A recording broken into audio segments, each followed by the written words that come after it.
TheRigRat.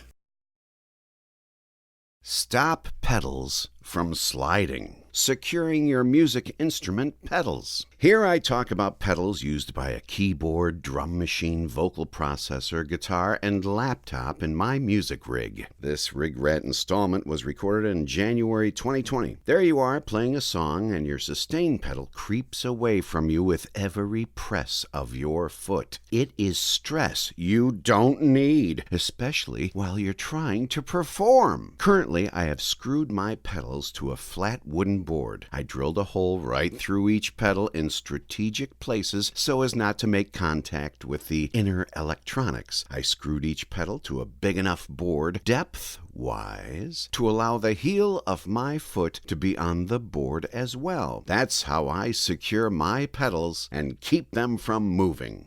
Here's more. I often bring a rug because it looks nice and to help the pedal board from sliding as well. I painted my pedal board black because if anyone should see it, it isn't a collage of mixed colors and shades. Being painted black, it will look unobtrusive and not catch anyone's eye. Some clients will remark about how your rig looks, like if there's too many wires and such. As of this TheRigRat installment, I use a Nord Electro 6D 73-note keyboard. I use 3 pedals, a Proline brand control pedal for volume swells, a Roland sustain pedal, and a TC-HeliconVoiceLiveRackvocalProcessor Switch 3 pedal for harmony on and off. Sometimes when using my Alesis or Alesis SR18 drum machine, I use a Boss FS5U foot pedal for starting and stopping, but I have a drummer these days. I have used a Page Flip Dragonfly foot pedal for going from lyric file to lyric file on my Mac laptop, but I haven't used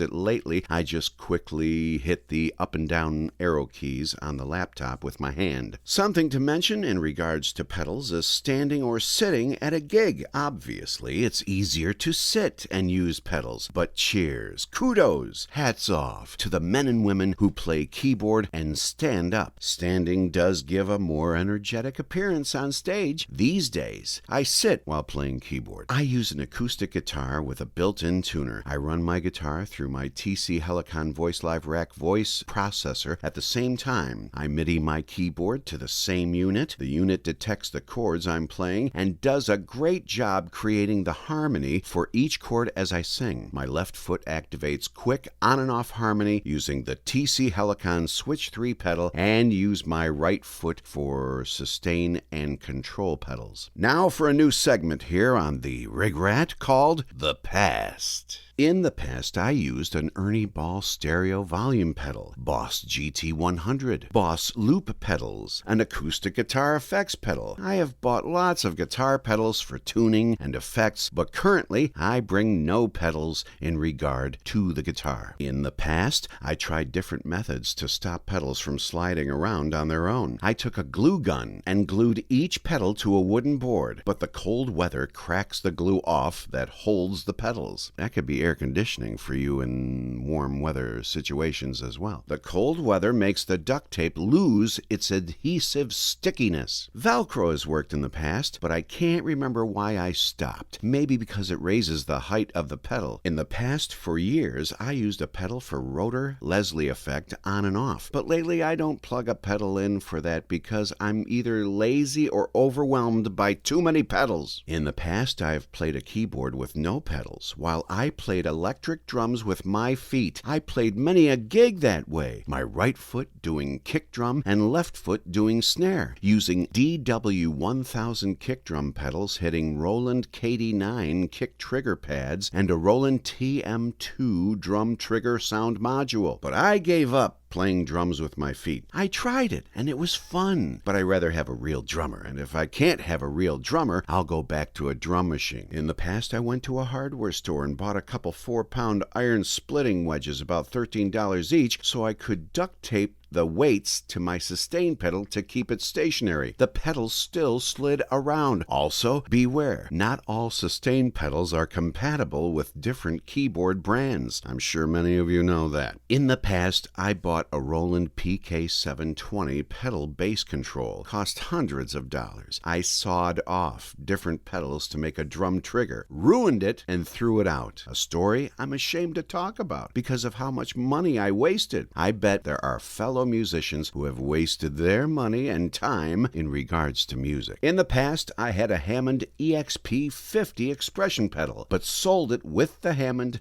SK2 organ I had. That was the best control pedal ever. Solid, built like a tank, cost around $225. Hey, that's my current take on pedals I use in my music rig. Thanks for listening.